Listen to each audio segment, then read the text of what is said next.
আমি আর এভাবে কাজ করতে পারছি না মহারাজ। আমার এ রাজ্যের মন্ত্রী হিসেবে খুব অপমানিত বোধ হচ্ছে। বেশি চুরি চামারি করলে অপমানিত বোধ হয় স্বাভাবিক। কি বললে? হ্যাঁ, আমি চোর? ও সব বাদ দাও তো, আগে বলো তোমার কি সত্যি বোধোদয় হয়েছে? বোধোদয় হলেই ভালো। কারণ চুরি যাওয়া মোহরের পরিমাণ তো ওদিকে আকাশ ছুঁই ছুঁই। এসব কি বলছেন মহারাজ? দেখো মন্ত্রী, বেশি ভণিত আমার ভালো লাগে না।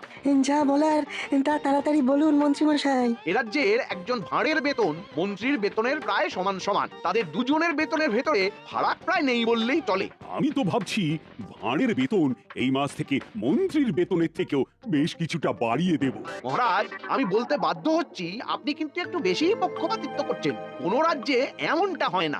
মন্ত্রী মশাই রাগ করবেন না, আপনি একটু খোঁজ নিলে এটাও জানতে পারবেন যে অন্য রাজ্যের ভাঁড়ের বেতন আর মন্ত্রীর বেতনের ভিতরে কেন অত্যধিক ফারাক রয়েছে। এটা আবার খোঁজ নেওয়ার কি আছে? অন্য রাজ্যের রাজারা তো আর সবাই নির্দিষ্ট একজনের প্রতি পক্ষপাতিত্ব করেন না, তাই সেখানে সবাইকে তাদের পদ অনুযায়ী বেতন দেওয়া হয়। ভুল কথা। আসল সত্যিটা হলো আমার রাজ্যে মন্ত্রীর থেকেও একজন ভাঁড় বেশি কাজ করে, আর অন্য রাজ্যে তো আর সেটা হয় না।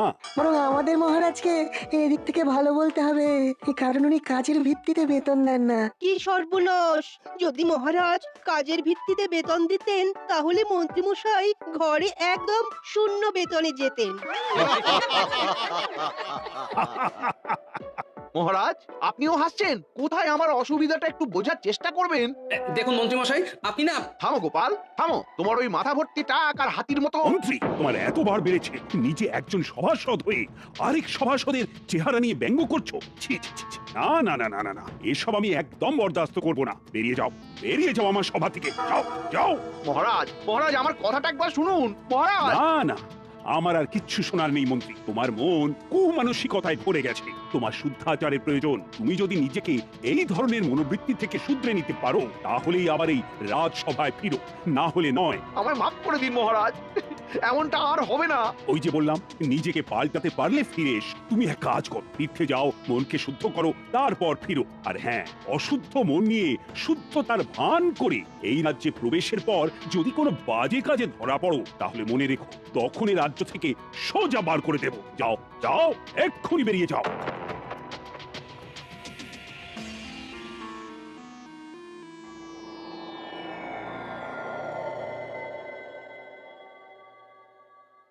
কিরে ঘটে, ব্যাপারখানে কি? মন্ত্রীমশাই আমাদের ডেকে নিজে এমন উদাস হয়ে বসে। কবি টবি হবে নাকি? আমার মনটা খুব খারাপ রে, তার সাথে বেশ রাগও হচ্ছে। কার উপরে?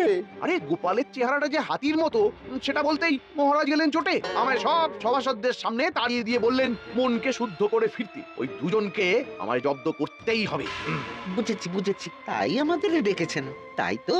সবই তো বুঝিস, সব কথা কি আর মুখে বলতে হয়? কিছু একটা পরিকল্পনা কর। আমাদের হাতটা গরম করে দিন, কাজ হয়ে যাবে। আমার এখন মাথা গরম আছে, তাই তোদের হাতের বদলে উড়ন আর বসন দিয়ে কান গরম করে দিতে পারি। সুতরাং এখন যা, আগে কাজের কাজটা কর। বেশ, তাহলে আসি। কাল ভোরে এই পরিকল্পনা করে আপনার বাড়ি যাচ্ছি। বেশ হয়েছে, মহারাজ মন্ত্রীকে বার করে দিয়েছেন। হ্যাঁ, মানুষের চেহারা ভারী হতেই পারে, তা বলে এমন কথা কেউ বলে? মন্ত্রী মশাই বরাবর অমন স্বভাবেরই লোক, বুঝলে। যাদের স্বভাব এমন হয় তারা হাজার চেষ্টা করলেও সহজে বদলায় না। হ্যাঁ, গিন্নি, চেষ্টাটাও সৎ হতে হয়, না হলে এরকমও মানুষ করে যে ভিতরে ভিতরে কোনো চেষ্টা করে না, এদিকে মুখে বলে চেষ্টা করেও কোনো লাভ হচ্ছে না।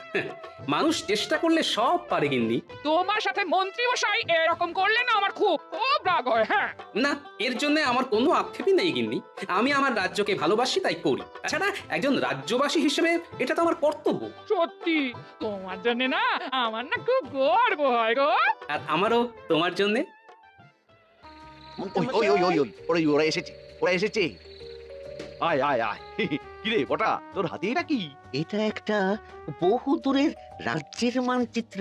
আপনাকে এইখানেই শুদ্ধাচারের জন্য যেতে হবে। এই বেটা হতচ্ছাড়া, আমায় শুদ্ধাচারে কোথায় পাঠাবি তা ঠিক করার ভার তোদের দিয়েছি নাকি? আচ্ছা আচ্ছা, শুনুন মন্ত্রী মশাই, শুনুন। এই মানচিত্রের জায়গায় আপনাকে আসলে যেতে হবে না। আপনি বৌঠানকে নিয়ে ওই নিজের শ্বশুর বাড়িতে চলে যান এবং ঠিক 7 দিন বাদে এই রাজ্যে আবার ফিরে আসুন। তারপর গায়ে সাদা চাদর এবং ধুতি পরে কপালে বেশ বড়সড় তিলক কেটে সবাই গিয়ে বলুন আপনি শুদ্ধ হয়ে এসেছেন, আপনার মনে আর কোনো জটিলতা নেই। হ্যাঁ, আমার যদি জিজ্ঞাসা করে কোথা থেকে গিয়ে শুদ্ধাচারী হয়ে এলাম, আর আমার এই মিথ্যে বলার সাথে এই মানচিত্রটারই বা কি সম্পর্ক?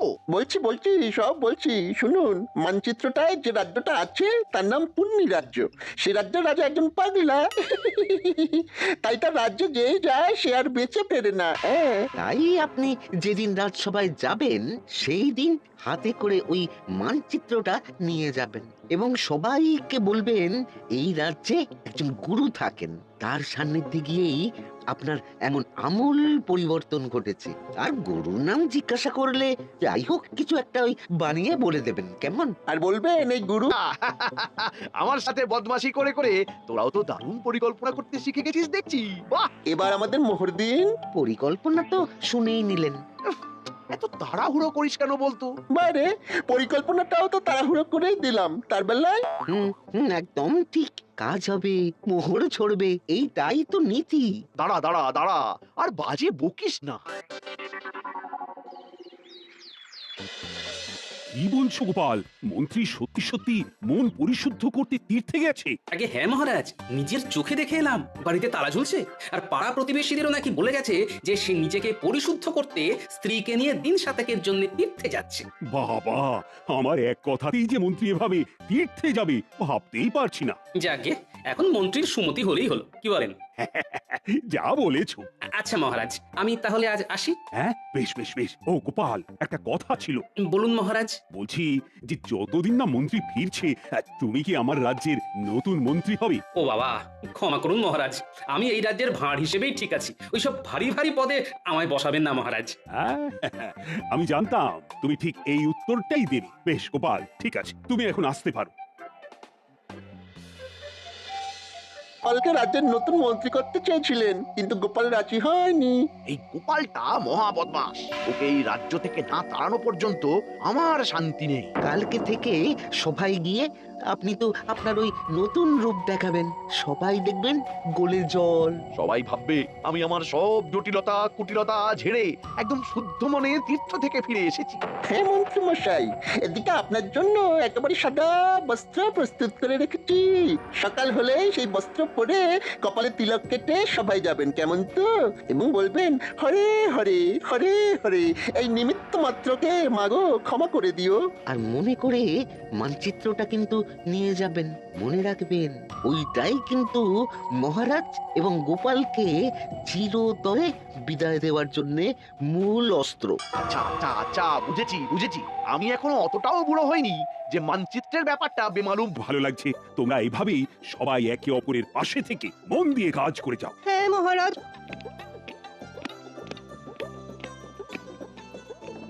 আরে মন্ত্রীমশাই, আপনি এমন বেশে, কিন্তু পুরো ভোল বদল। হ্যাঁ মন্ত্রী, তুমি? এ কি বেশ বদল? শুধু আমার বেশ বদল হয়নি মহারাজ, গোটা আমিটাই বদলে গেছি। আমার এখন পৃথিবীর সব মোহমায়াই বড্ড মেকি মনে হচ্ছে। এখন আমার মন শুধু এইটাই বলতে চাইছে যে আমি নিজের মতো বাঁচতে চাই, আমি আমার মতো ভালো আছি, কারোর সাথে পাঁচি নেই। শান্তি শান্তি শান্তি। মন্ত্রী, ও মন্ত্রী, এ তোমার হলো কি? আমি যে তোমাকে চিনতেই পারছি না। এসব ব্যাটার চাল কিনা কে জানে। মহারাজ, আমি আপনার কাছে কৃতজ্ঞ। ভাগ্যিস আপনি আমার মনকে শুদ্ধ করে তোলার জন্য তীর্থে যাওয়ার আদেশ দিয়েছিলেন, না হলে তো আমি আমার সকল পাপ ধুয়ে মুছে মৃত্যুর পর স্বর্গলাভ সুনিশ্চিত করতেই পারতাম না। মন্ত্রীমশাই, আপনার স্বর্গলাভ সুনিশ্চিত, এটা কি সত্যি? হ্যাঁ গোপাল, আমি তো আর আগের মতো নেই। আমি আমার সব পাপ ধুয়ে মুছে করেছি সাফ। তুমিও আমায় ক্ষমা করে দিও। এসো এসো, বরং তোমার পা ধরে ক্ষমা চাই। ভুল স্বীকার করতে এখন আর আমার কোনো দ্বিধা নেই গোপাল। তা কে তোমায় শুদ্ধ হতে সাহায্য করলো শুনি? আর তুমি কোথায় বা তীর্থ করতে গেছিলে? এই দেখুন এই মানচিত্রটা, এই যে এই এই এই এই গোল মতো জায়গাটা দেখছেন, এটা হলো পুণ্যি রাজ্য। আমাদের রাজ্য থেকে প্রায় 150 ক্রোশ দূরে। এখানে ধুনি বাবার আশ্রম আছে। উনি স্বয়ং কৈলাস পর্বত থেকে সাধনা করে ফিরেছেন। এই বাবার কাছে গেলে উনি এমন এক জল দেন যা দিয়ে স্নান করলে সবার পাপ মুছে গিয়ে স্বর্গলাভের পথ সুগম হয়ে যায়। এছাড়া ধুনি বাবাই বোঝান আসল জীবনের অর্থ কি, মায়া মোহ কাটিয়ে কিভাবে সাধাসিধে জটিলতা কুটিলতাবিহীন জীবনযাপন করা যায়। হরে হরে, মাগো অপরাধ না নিয়ে ক্ষমা করে দিও মোরে। আর হ্যাঁ মহারাজ, উনি আপনাকেও কিন্তু সেখানে অনেকবার করে যাওয়ার জন্য আমন্ত্রণ জানিয়েছেন। আমিও নিজের জীবনে অজান্তে কতই না পাপ করে ফেলেছি, তাই সেই সব পাপের বোঝা ঝেড়ে ফেলে আমিও আমার মৃত্যুর পর স্বর্গলাভ সুনিশ্চিত করতে চাই। মন্ত্রী, আমি ধনী বাবার আশ্রমে গিয়ে জীবনের আসল অর্থ বুঝতে চাই। আমি ওনার নিমন্ত্রণ রক্ষা করতে চাই। মহারাজ, এত তাড়াতাড়ি কোনো সিদ্ধান্ত নেবেন না। আমার মনে হয় যে পাল, নিজের চোখে দেখছো তো মন্ত্রীর কি আমূল পরিবর্তন ঘটেছে। এরপরে আমি আর ধনী বাবার কাছে না গিয়ে থাকতে পারি, বরং তোমারও আমার সাথে যাওয়া উচিত। আগে মহারাজ, আমি আচ্ছা বেশ, আমিও যাব।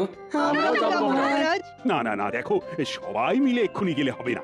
আগে আমি আর গোপাল ঘুরে আসি, তারপর তোমরা দলে দলে যেও। একদম ঠিক। তাহলে মহারাজ কবে রওনা দেবেন?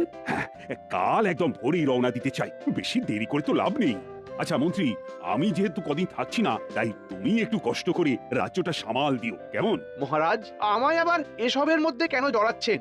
রাজ্যপাঠ আমি যে দিয়েছি ছেড়ে। এই কটা দিন একটু সামলে দাও মন্ত্রী, আমি কিছু শুনতে চাই না। বেশ মহারাজ, আপনি যখন বলছেন তখন তাই হোক। ও মন্ত্রী, আরেকটা কথা, বাবার কাছে যাওয়ার জন্য কি কোনো রকম বিশেষ নিয়মপত্র আছে? মহারাজ, সমস্ত অহংকার ছেড়ে, রাজবেশ ছেড়ে, সৈন্য ছাড়া একদম আর 5টা সাধারণ মানুষের মতো পায়ে হেঁটে যান, তাহলেই দেখবেন বাবা আপন করে নিয়েছেন। বুঝে গেছি বুঝে গেছি।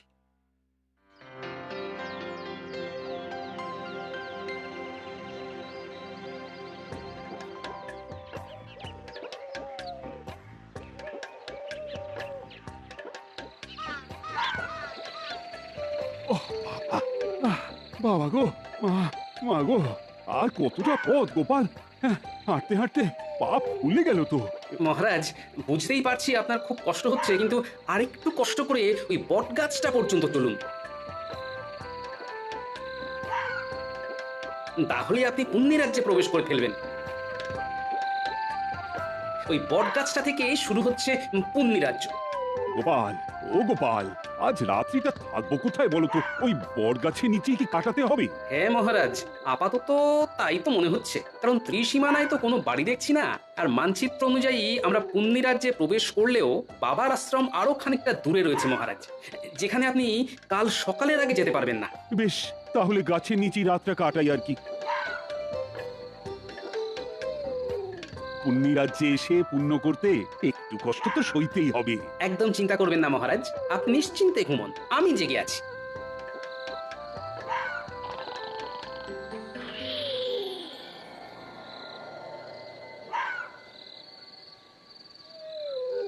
মহারাজ তো ঘুমোচ্ছেন দেখছি, এদিকে ভোর হতেও খুব দেরি নেই, আমি বরং এই সুযোগ একটু ঘুমিয়ে নিই।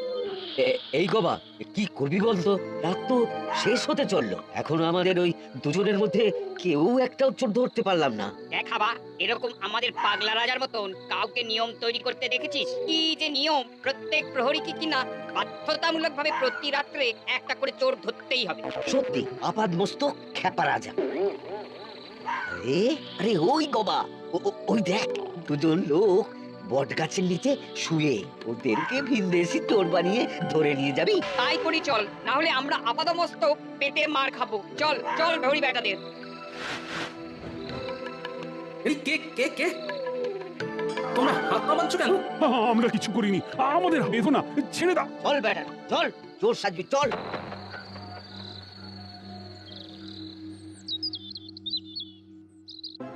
আমাদের তোমরা ছেড়ে দাও, আমরা চোর নই। আরে জানি জানি, সেই তখন থেকে এক কথা বলে কানটা ছাড়া পাড়া করে দিল। আহা, জানোই যখন চোর নই তখন ধরে রেখেছো কেন? এই আড্ডা আমরাকে নিয়ে তো ভীষণ মুশকিল হলো, ঠিকঠাক করে কথাও বোঝে না। এই, আমার সাথে ঠিক করে কথা বলো। আমি তোমাদের মহারাজকে বলে দেবো যে তোমরা জানো যে আমরা চোর নই, তবু ধরে এনেছো। বলেও কিছু লাভ হবে না বুড়ো, আমাদের রাজা কারোর কথাই শোনেন না। একবার গারদে ভরে দিলে তার একটাই শাস্তি হয়, আর তা হলো ইদারায় ছুঁড়ে ফেলে দেওয়া, বুঝলে? কি সর্বনাশ, এ কি নির্মম শাস্তি! এই শিগগিরই শিগগিরই আমাদের বের করো। তোমরা জানো না আমি কে? আমি হলাম... মহারাজ থামুন থামুন, এক্ষুনি পরিচয় দেবেন না। গোপাল, কি বলছো? এক্ষুনি না পরিচয় দিলে মেরে ফেলবে আমাদের। ভয় পাবেন না, আমি আছি। ইতিমধ্যেই ফন্দি এঁটে ফেলেছি, সময় মতো সব বলে দেবো। কই কই আমার ভিনদেশি চোরেরা সব কই? এই যে রাজন, রাজন, এই যে একদম গারদের ভিতরে। বাবা বাবা বাবা বাবা আমাদের পুরোহিতকে ডাক দাও, শাস্ত্র পাঠক। তারপর সব ব্যবস্থা হয়ে গেলে এদেরকে ইদারার সামনে ফেলার জন্য নিয়ে যাও, আমি মজা দেখবো। গোপাল, তুমি সব শুনলে তো? ভয় নেই, আমি আছি মহারাজ। তাহলে সব প্রস্তুত তো? হ্যাঁ, এই এই এই, তুমি ওদিকে ওনার কাছে যাচ্ছ কেন? আমাকে ঠাকুরের নাম শোনাতে। মরতে যাচ্ছি তো তাই। মহারাজ, আপনি এবারে আমার সাথে মারপিট শুরু করবেন। ওরা যদি জানতে চায় কেন মারপিট করছি, তাহলে বলবেন আমরা পেশায় জ্যোতিষী। আমরা গণনা করে দেখেছি যে আজ দুজনের ভিতরে যেজন আগে ইদারায় ছাপ দিয়ে মরবে সে স্বর্গবাসী হবে এবং পুণ্য লাভ করবে। বেশ বেশ, মুক্ত করে দাও দুজনকে, মুক্ত করে দাও। আমি আগে ইদারায় ছাপ দেবো। না, আমি। তবে রে বেটা, দেখ কেমন মারি তোকে। আয় আয়, আমিও মজা দেখাচ্ছি। কি তোমরা থামো, তোমরা থামো, তোমরা থামো, তোমরা কারা তুমি? হ্যাঁ, এভাবে মারপিট করছো কেন? আমরা জ্যোতিষী, গণনায় দেখেছি যে আজকে ইদারায় ছাপ দিয়ে আগে যে মরবে সে পুণ্য লাভ করবে এবং স্বর্গবাসী হবে। কি তোমরা চোর নও? আজকে যে ছাপ দেবে সে স্বর্গবাসী হবে, পুণ্য লাভ করবে। হ্যাঁ। তাহলে তোমরা আর কষ্ট করে ছাপাবে কেন? আমি ছাপ দিচ্ছি, আমার পুণ্য লাভ হবে, স্বর্গবাস হবে। দুটোরই প্রয়োজন আছে। এই 1 2 3। রাজন, কি বাঁচান বাঁচলাম বাবা। আমরা আমরা এখন কি করব? তোমরা শিগগির আগে ওনাকে তোলার ব্যবস্থা করো। আসলে আজকে এরকম কিছু ঘটবেই না। আর আমরা কেউ জ্যোতিষীও নই। উনি হলেন কৃষ্ণনগরের মহারাজ রাজা কৃষ্ণচন্দ্র, আর আমি হলাম গোপাল ভাঁড়। আমরা এখানে ধনী বাবার আশ্রমে যাব বলে এসেছিলাম। কি ধনী বাবার আশ্রম? কিন্তু এখানে তো এইরকম কোন আশ্রম নেই। ঠিক বলছো? হ্যাঁ, ও ঠিকই বলেছে। বেশ, বুঝে গেছি আসল ব্যাপারখানা কি। আমরা চললাম, তোমরা ওনাকে বাঁচাও।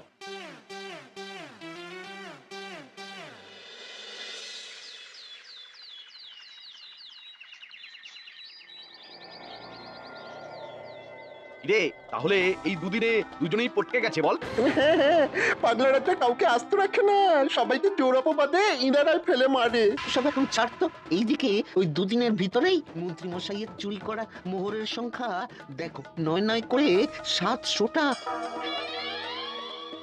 কি কাণ্ড দেখেছো? সব বেটা মন্ত্রীর ভড়ংবাজি। চলুন এবার ভিতরে যাই।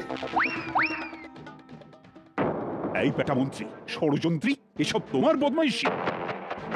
চলুন মন্ত্রী মশাই, এবারে আপনাকে ইদারায় ফেলবো। ওরে বাবারে, ওরে বাবারে, ভূত ভূত ভূত ভূত! ঘটা পালা। আমরা ভূত নই। চলো মন্ত্রী, চলো এবার। আমায় ছেড়ে দিন। ও বাবা গো, ও মা গো, কে আছো গো? বাঁচাও, বাঁচাও, আমায় ছেড়ে দিন, আমায় ছেড়ে দিন।